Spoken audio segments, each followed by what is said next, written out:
Standing on the small balcony of my new Denver apartment, I let the cool, sharp air flood my chest. The city's glow sprawled out in front of me, like a map of chances waiting to be grabbed. The cackles of Rachel and Diane, once so bitter and slicing, had dulled to a faint whisper in my mind. They'd played me for a chump, but when the dust settled, it was their worlds that fell apart, Rachel, jobless and on her own, and Diane, watching the fancy life she'd connived for slip right through her grasp. I raised my glass of water, its chill a nod to the clear head and grit I'd found. You know, I muttered under my breath, sometimes just walking away is the sweetest payback. Their mockery had become my kindling, pushing me to craft a life where I didn't need their approval or anyone else's to feel whole. My tale ain't about settling scores, it's about picking myself up and starting fresh. I'm glad you're here with me for this ride. If my story hits home, give it a like, drop a comment, or hit that subscribe button. I'd love to know what you think. Toss a 1 in the comments if you've ever had to dig deep to push through someone's betrayal. Let's keep swapping stories that shine a light on the strength it takes to keep going and the quiet victory of leaving the past behind. I shifted my weight in the creaky leather armchair at my mother-in-law's place, the soft groan of the wood mixing with the steady hum of the ceiling fan overhead. At 47, I've always been the steady type, a quiet accountant with kind blue eyes and a salt and pepper beard that makes me look a little wiser than I feel sometimes. I'd carved out a solid life in Denver, Colorado, and took pride in being there for my family, no matter what. Across the room, my wife, Rachel, lounged on the floral couch, her laughter blending with her mom's as they sipped their wine. Rachel, 42, was all fire and charm, a sales manager who could turn strangers into buddies with a single smile. Her mom, Diane, was a tiny woman with a quick wit and a smirk that never seemed to fade. She'd retired a while back but still ruled every room she walked into. Diane had this knack for wrapping her jabs in a playful tone, and I'd often been the target of her so-called humor. I let it slide, though, family's about giving folks a pass, and I married Rachel, not her mom. But that night, the line between a joke and a knife was about to get blurred beyond repair. I got up to grab more water, the cool kitchen tiles a quick break from the warm, stuffy living room. I moved softly, not wanting to cut into their chat. As I neared the hallway, Rachel's voice floated out from the open door, hushed but clear enough to stop me cold. "Mom, he's hopeless in the bedroom, honest, I'm putting on an act every single time." Her words landed like a punch, icy and raw. My whole body tensed, my fingers gripping the glass so hard I thought it might crack. My breath hitched, and everything else, the hum of the fan, the glow of the lamp, faded until it was just her voice echoing in my head. Then came Diane's laugh, a short, cruel bark. "Oh, sweetheart, that's just meant for you. At least he's useful for something, huh?" Another laugh followed, sharper, like they were in on a nasty secret. It wasn't just a giggle, it was a kind of meanness that snaked around me, tightening until I could barely pull air into my lungs. I stood there, rooted just outside the doorway, every part of me screaming to barge in and call them out. My brain churned with flashes, Rachel's soft smile, the way her hand felt in mine, how she always seemed so real. Was all of it fake? My legs turned to lead, like they were glued to the floor, while my thoughts spun wild and messy while fingers clamped around the glass so hard I heard a faint snap as a tiny fracture split its side. I eased up, taking slow breaths, willing my feet to step back, away from their voices, away from the sting. I crept back to the kitchen, my steps careful and measured, my face blank even though my gut was churning like a storm. I leaned against the sink, the cold metal pressing into my back.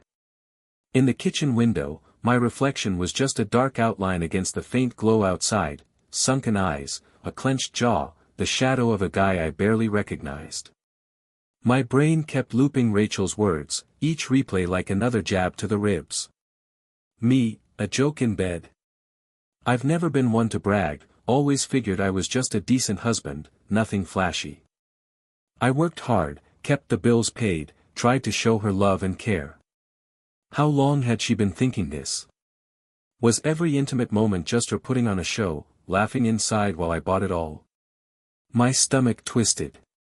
I pictured every touch, every quiet promise in the dark, now poisoned by the chance it was all fake. My skin felt icy, my heart beat a low thump in my ears. I wanted to let anger take over, to drown out the pain, but all I could feel was this heavy numbness. Then, a small spark of focus lit up inside me. Storming in there now would get me nowhere. If I confronted them, they'd just brush me off, twist it around, make me look like the crazy one. No, I needed more than a quick flash of control. I needed the truth. I stood taller, my face tightening. I wasn't about to let them see me crumble. I'd watch, listen, and figure things out. My whole life, I've been the quiet type, finding peace in numbers and logic. Now, I'd use that to dig into my own world. With a deep breath, I set the cracked glass on the counter. Everything felt off-kilter, but I wasn't going to crash. Instead, I'd bide my time, a ghost in my own house, collecting clues, piecing together what my marriage really was. When I had the full picture, I'd make my move, and there'd be no turning back. The next morning, I woke up with a sharpness I hadn't felt in ages. My head, usually cloudy with work and the same old routine, buzzed with a new sense of direction. I drifted through the house like a shadow, my steps soft but intentional, my presence dialed down. The shift was small. I quit asking Rachel about her day, stopped reaching for her hand during our TV time, and didn't bother with our usual dinnertime chit-chat. I carried myself with a cool distance, every word picked carefully, every gesture thought through. When she talked, I heard her out but didn't add much. When she laughed, I stayed quiet. My silence grew thick, filling the air between us with something heavy and uneasy. For weeks, I kept my space, watching Rachel like she was someone I'd just met. I noticed how her phone was always flipped over on the table, the late-night texts that brought a quick smile, the sudden, work things, that pulled her away with barely a word. Part of me wanted to tail her, to snoop, but I held off. Suspicions weren't enough, I needed hard proof. Rachel, though, seemed to love the extra room. She figured my distance was just me being worn out, my quietness a sign I was okay with it all. She leaned into the freedom, letting the gap between us stretch as she sank deeper into whatever she was hiding. She started staying out later, pushing to see how far my indifference would go. She'd toss out flimsy excuses, sling her phone into her bag with a careless shrug, and breeze out the door without so much as a look back. It wasn't until my quiet turned into something heavier, like a still lake, that Rachel started to get uneasy. My distance sharpened from just pulling back to something deliberate, almost cutting. I'd stare right past her, not into her eyes. My answers came out short, clipped, my face giving nothing away. When she tried to touch me, I'd brush her off quick, like it was just a reflex. She kept scanning me, hunting for the guy she used to know, but I held my guard tight, not letting a crack show. She got more frantic to pull me back in. At first, it was little things, cooking my favorite steak, floating the idea of a weekend trip, but I met every try with a polite shrug, like it didn't matter. The guy who used to trip over himself to see her smile. He was gone, moving through our house like a stranger passing through. Her laughs bounced off my silence and fell flat, and our home, once cozy with our daily rhythm, now felt empty and cold. She turned to her mom for some kind of lifeline, hoping for a way to shake off the worry creeping up on her. Diane, always ready to pounce, jumped right in. She told Rachel I was just proving what they'd always figured, that I was spineless, boring, a guy whose quiet ways were practically pitiful. She spun my silence as me throwing in the towel, my stillness as proof I'd checked out for good. "He ain't going anywhere," Diane hissed over the phone one night. "Guys like him never do. They just shrink away, and you'll be rid of him soon enough." Rachel latched onto her mom's words, using them like a shield against her own doubts. She convinced herself my pulling away was just a slump, a sign I'd already lost. She didn't catch the sharpness behind my calm, the way I watched her every move, missing nothing. She kept up her thing with Chris, smug in the thought I'd never have the guts to call her out. But under it all, my patience was turning into something else, something focused, almost deadly. I'd always been the quiet type, but now my silence carried weight, like a storm brewing. I wasn't fading out, I was biding my time. And the longer Rachel and Diane kept playing their game, the clearer my next step got. My waiting turned into a plan, cold and calculated. The little shifts in Rachel's habits, the way she guarded her phone, those sudden late meetings, how she always seemed just out of reach, had hardened my suspicions into a dead certainty. I wasn't just guessing anymore, I needed proof, not only for my own sake but for what I'd do next. My approach went from just watching to doing something about it, and step one was hiding a camera in our bedroom. Setting it up was easy. Years of poring over numbers as an accountant had made me sharp with details. I tucked it behind a fancy vent cover, making sure it'd stay out of sight. The camera linked to my phone, letting me keep tabs on the house while I played the part of the distant husband. Every night, after Rachel turned away in bed, I'd check the recordings, piecing together the truth of her lies. It didn't take long to catch what I'd been dreading. One Thursday, when she'd sworn she was stuck at a client meeting, the footage showed something else. I sat there watching as Chris, her boss, strolled into our house like he owned the place, comfortable like he'd done it 100 times. The way they laughed, whispered, moved together, it crushed any hope I'd been wrong. It wasn't just some physical thing, there was a softness, an ease, like they shared inside jokes and a connection that cut deeper than a quick affair. For a second, the walls seemed to close in, my chest tightening like I couldn't breathe. The air felt too thin, the room too small. But instead of falling apart, I locked it down. The betrayal, piled on with all her lies and games, turned my resolve to steel. This wasn't just about her cheating anymore, it was about the years I'd poured into a life with someone who'd been slipping away, bit by bit, right under my nose. Rachel didn't have a clue, gliding through life like everything was normal. She'd come home, the faint whiff of Chris's cologne still clinging to her, and plop down at the dinner table across from me. Her phone would glow with his texts, her lips curling into a sneaky little smile. She figured I was still in the dark, just a hollow version of the guy I used to be, too worn out to even ask what was up. Diane kept right on playing her role, smooth as ever. She egged Rachel on with her affair, spinning some warped logic that I wasn't enough man for her. She sold it as Rachel chasing joy, leveling up to a guy with more flash and cash. At family get-togethers, Diane would toss out these sly, coded comments, dripping with hidden meanings that only Rachel seemed to catch. I took it all in, soaking up every smirk, every quick glance they shared, like I was studying a playbook. To everyone else, I looked like the same old me, quiet, steady, nothing new. I stuck to my habits, never slipping, never letting on about the fire raging inside. My control was tight, a slow simmer that let Rachel and Diane feel untouchable, like their little act was bulletproof. I started keeping track of everything.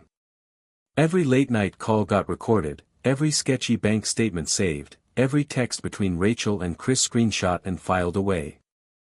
I built a dossier, piece by careful piece, laying the groundwork for what was coming. I played dumb, letting Rachel move like she had free rein while I quietly closed the trap. She'd ramble about client dinners or sales trips, and I'd just nod, my face blank as a stone wall. I turned into a reflection, showing her only what she wanted, a guy too beat down to push back, too broken to care. But under that front, I was more awake than I'd been in years. My brain churned with strategies, every move a step closer to the day I'd drop the hammer. I was shifting pieces in a game Rachel thought she owned, but when I finally acted, it'd hit like a freight train. She was playing checkers, blind to the fact I was playing chess, and she was running out of moves. While I kept digging through the wreckage of our marriage, I found something uglier than her affair. One night, hunched over my laptop's cold glow, I logged into our joint bank account to check the usual bills. My pulse didn't even flinch at first, but then I spotted big chunks of cash pulled out, labeled with vague stuff like house fixes or doctor bills. These weren't small, we're talking tens of thousands, way off from normal. I dug deeper, pulling up my retirement account, and my heart kicked up a notch. There were transfers to some random account, bleeding my savings dry, one by one. A quick check showed it was Rachel's account, with Diane's name tied to it as an authorized user. The betrayal sank its claws in deeper. This wasn't just Rachel's scheme, her mom was in on it, too. The truth laid itself bare. They'd been draining my money, slow and steady, gutting the account I'd built over 20 years of grinding. My retirement, my safety net for down the road, was their getaway fund. It clicked fast, they were planning to bolt with Chris, leaving me not just crushed but broke as hell. This wasn't just cheating, it was a full-on plan to wipe me out.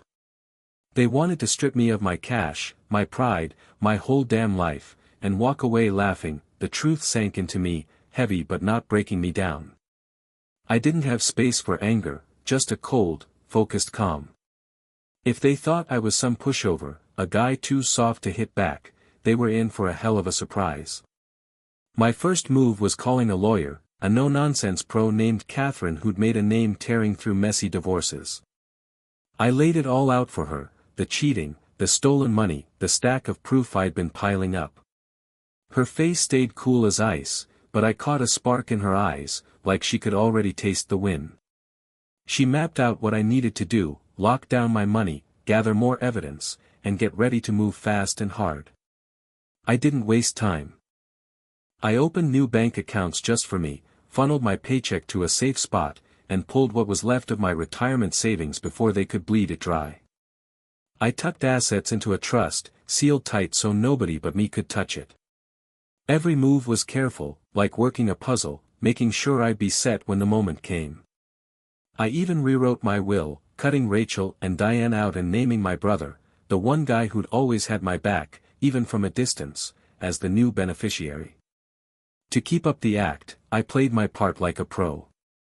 At breakfast, I'd pour Rachel's coffee with a warm smile, asking about her plans like I was clueless. I'd sit there, nodding along to her tales of late meetings or weekend work trips, swallowing her lies without a flinch. When she hinted at needing cash for house stuff, I'd slide a little into our joint account, knowing she'd take it as proof I was still blind. I even kept things civil with Diane, chatting politely over Sunday dinners, letting her think I was still in the dark. She'd shoot me these smug looks, her lips twitching with that little smirk as she dropped her sneaky jabs. I'd just laugh softly, cool as ever, never letting her see me sweat. Every nod, every chuckle, was another thread in the web I was weaving. The air between us hummed with tension, just under the surface. Rachel got cockier the longer I played dumb. She took my calmness for spinelessness, thinking she held all the cards. She started poking at me, tossing out little digs about our money or dropping hints she wasn't happy. I took every hit, letting her think she was running the show. Behind the scenes, I was in overdrive. I recorded her calls, saved every shady transaction, and backed it all up in a locked cloud drive only I could open. I even dropped a few subtle hints, like I'd thought about pulling back, planting seeds to keep her off balance. My act turned into something damn near art. Day after day, I stuck to my routine, looking steady while I tightened the screws on Rachel. She kept up her affair, blind to the fact that every move she made was pulling her deeper into my trap. Diane stayed right there with her, pushing Rachel to go all in on their scheme, whispering that I'd never see it coming. But I saw it all. As my plan came together, I knew the reckoning was close. I'd built a rock-solid case, stacking their lies and betrayals into a pile ready to crash down. My silence, which they'd taken for weakness, had turned into my sharpest tool. The real punchline wasn't on me, it was on the ones who thought I'd just roll over. All I had left to do was pick the moment to pull the trigger. And when I did, it'd be quick, clean, and brutal that I spent the whole afternoon getting ready for what was coming. The house sat silent, every corner humming with the ghosts of a life already coming apart at the seams. I moved with purpose, my hands steady as I packed Rachel's stuff into cardboard boxes, her dresses, the little souvenirs from her so-called business trips, pictures where her smile now looked fake as hell. Everything got folded into boxes, each one labeled neatly, stripping her out of my world bit by bit. I stacked them by the front door, a clear line in the dirt. On the coffee table, I set up the laptop, its dark screen waiting like a loaded gun. The footage from the hidden camera was ready to roll, a months-long record of lies. Every kiss she stole with Chris, every whispered plot with Diane, it was all there, laid out in brutal, crystal-clear detail. When I was done, I sank into my armchair, easy as you please, a glass of water balanced on my knee. I wasn't scared anymore. Everything was in place, my moves lined up like dominoes. All I had to do was wait. Rachel came home right as the sun started sinking, its glow throwing long shadows across the living room. She stepped inside, phone in hand, a little smile on her face that vanished the second she spotted the boxes. Her stride slowed, her eyes flickering from puzzled to wary. "Michael, what's all this about?" she asked, her voice trying to sound breezy but cracking at the edges. I didn't budge. "Sit down, Rachel." She froze for a second, her gaze bouncing to the boxes, then back to me. She let out a shaky laugh. "What, you pulling some kind of prank?" My face stayed stone cold. "No prank. Not this time." Something in my voice made her drop into a chair, her fingers tightening around her phone. I reached over and tapped the laptop, waking it up. The screen lit up with Chris in our kitchen, his arms slung around Rachel's shoulder, both of them grinning like they owned the place. "What the hell's this?" Her voice shook, her cool starting to crumble. "Just keep watching," I said, flat and emotionless. The video kept going, each clip peeling back another layer, Chris and Rachel tangled up in our bed, Rachel and Diane scheming over the phone about moving money behind my back, Diane strolling into a bank to sign off on draining my retirement fund. Rachel's face went pale, her breaths coming in quick, jagged gasps. It's not what you think." I let out a slow breath. "Looks to me like you've been stepping out. Looks like you and your mom have been robbing me blind. So, go on, Rachel, tell me what I'm missing." Right then, the door swung open, and Diane walked in. Her eyes went wide, taking in the boxes, the laptop, Rachel's face falling apart. "What's going on here?" she demanded, her tone sharp but laced with a nervous edge. I kept my stare locked on Rachel. "We're just getting to where you two explain how you plan to clean out my accounts and skip town with Chris." Diane's usual smug look cracked, fear creeping into her eyes. "Michael, you've got this all wrong." "No," I cut her off, my voice slicing through like a blade. "I've got it exactly right. You both played me for an idiot, but I've been outsmarting you this whole time." Rachel's instincts kicked in, and she leaned forward, hands shaking. "Michael, please, listen. I didn't mean for it to go this far. I love you. I got confused, and Mom told me. Don't you pin this on me." Diane barked, her poise shredding fast. "You're the one who wanted out. You said he was dragging you down."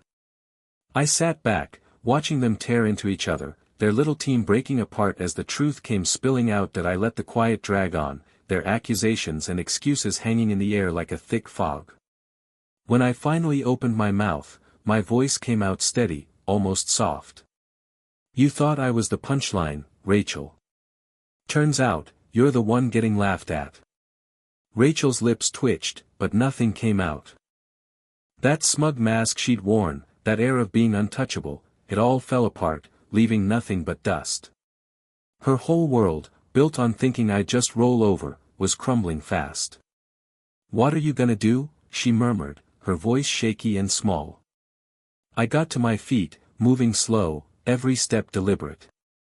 "It's already done. Divorce papers are in motion. My money's locked down tight. You're cut off from my accounts. And Chris? He's got cops digging into him for embezzlement, thanks to what I handed over. Your future's looking pretty grim." Diane tried to puff herself up, stepping closer with a scowl. You really think you can just kick us out after all we've done for you? I cocked my head, half pity, half disbelief. All you've done? You mean the lies, the stealing, the backstabbing? I don't owe you a damn thing anymore.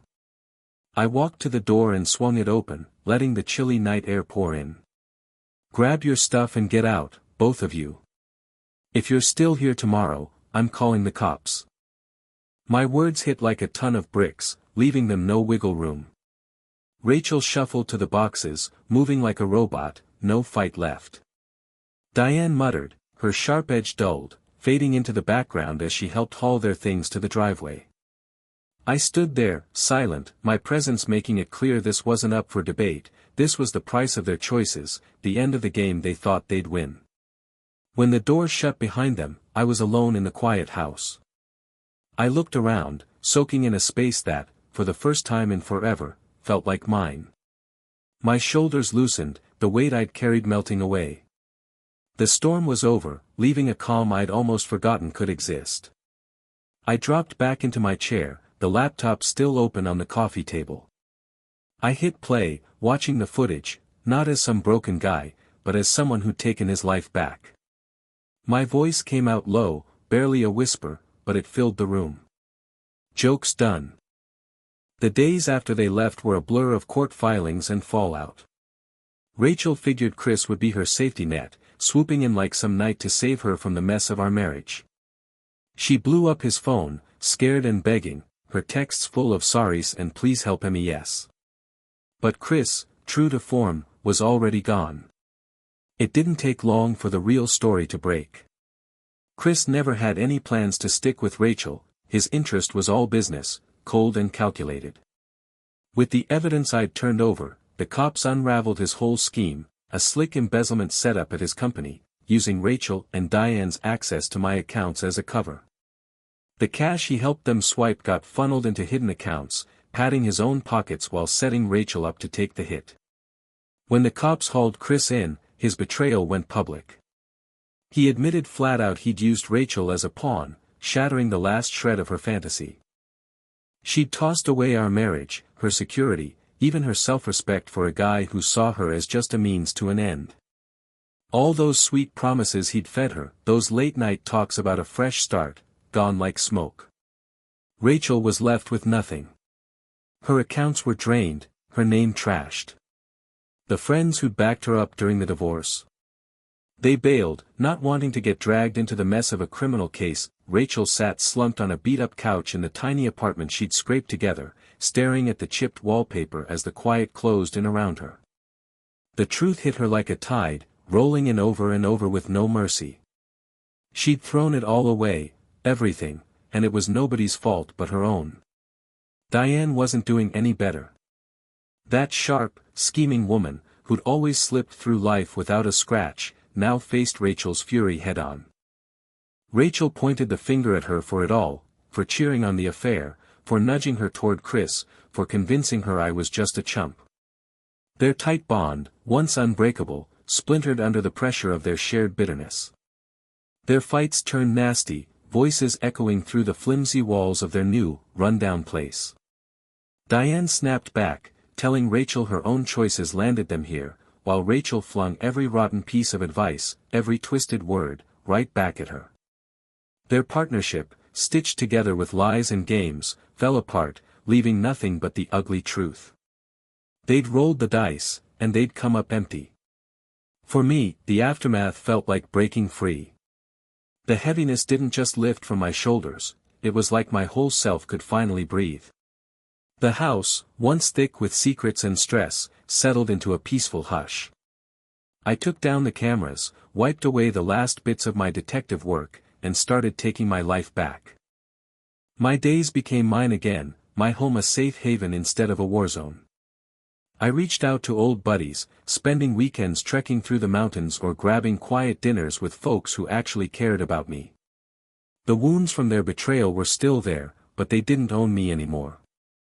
Every day, the hurt faded a little, giving way to a calm I could build on and a future full of maybe. Their story didn't end with a big explosion, but with the slow fraying of the threads that held them together. Rachel and Diane, once so in sync, stood on opposite sides of a wide, jagged rift. Their shouting matches grew vicious, each blaming the other for their crash. Diane called Rachel foolish, saying she'd wrecked the cushy setup they'd stolen. Rachel fired back, accusing Diane of shoving her into the affair, filling her head with pipe dreams and risky schemes. You could picture it, them stuck in a cramped apartment, yelling over a dripping faucet and the buzz of a tired fridge, surrounded by unpacked boxes. The glamorous life they'd imagined? Nowhere in sight. All they had was each other and the cold reality of what they'd done. Their tale was a gut-punch reminder of what betrayal costs. The thrill of watching their plans collapse came with a shadow of what could have been. They picked greed over loyalty, lies over love, and wound up with nothing. As for me, I kept moving forward, chin up, their voices growing fainter with every step. The past was done, and each stride took me deeper into a life rooted in truth and the quiet grit that pulled me through. My new place wasn't much, a simple one-bedroom on Denver's outskirts, with creaky floors and a view of the city's lights through cracked blinds. But to me, it was everything. Every inch was mine, every choice my call.